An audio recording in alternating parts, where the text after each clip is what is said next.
ସପନର ଆଲୋକ। ଗଞ୍ଜାମ ଜିଲ୍ଲାର ଏକ ଛୋଟ ଗାଁରେ ଅଜୟ ନାମକ ଏକ ଛୋଟ ପିଲା ଥିଲା।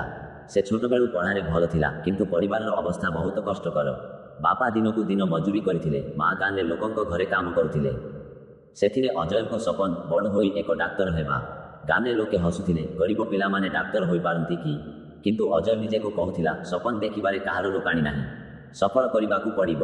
ପ୍ରତିଦିନ ସକାଳେ ସେ ବାପାଙ୍କୁ କାମରେ ସାହାଯ୍ୟ କରୁଥିଲା, ସନ୍ଧ୍ୟାରେ ରାତିର ଆଲୋକରେ ପଢ଼ୁଥିଲା। କେବେ କେବେ ଭୋକ ପେଟରେ ରାତି କାଟୁଥିଲା, ତଥାପି ପଢ଼ାକୁ ଛାଡ଼ୁଥିଲା ନାହିଁ। ଦଶମ ଶ୍ରେଣୀର ପରୀକ୍ଷାରେ ସେ ସମ୍ପୂର୍ଣ୍ଣ ଜିଲ୍ଲାରେ ପ୍ରଥମ ହେଲା। ସମସ୍ତେ ଆଶ୍ଚର୍ଯ୍ୟ ହେଲେ, କିନ୍ତୁ ଏହା ମାତ୍ର ଆରମ୍ଭ। ଡାକ୍ତର ହେବାକୁ ଅଧିକ କଷ୍ଟ ରାତ୍ରି ବାକି ଥିଲା।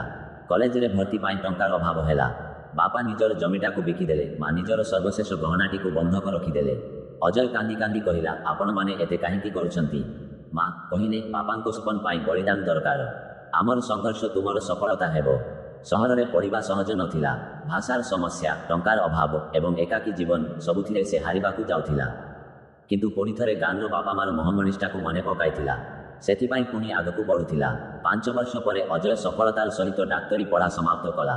ପ୍ରଥମ ଦିନରେ ସେ ନିଜ ବାପା ମାଙ୍କ ପାଦରେ ତାଙ୍କର ପ୍ରଥମ ଆୟ ରଖିଦେଲା। ବାପାଙ୍କ ଆଖିରେ ଲୁହ, ମାଙ୍କ ମୁହଁରେ ଗର୍ବର ହସ। ସେଇ ଗାଁ ଯେଉଁଠି ଲୋକେ ହସୁଥିଲେ, ଏବେ ସେଇ ଗାଁର ପିଲାମାନେ ଅଜୟଙ୍କୁ ଦେଖି ସପନ ଦେଖୁଛନ୍ତି।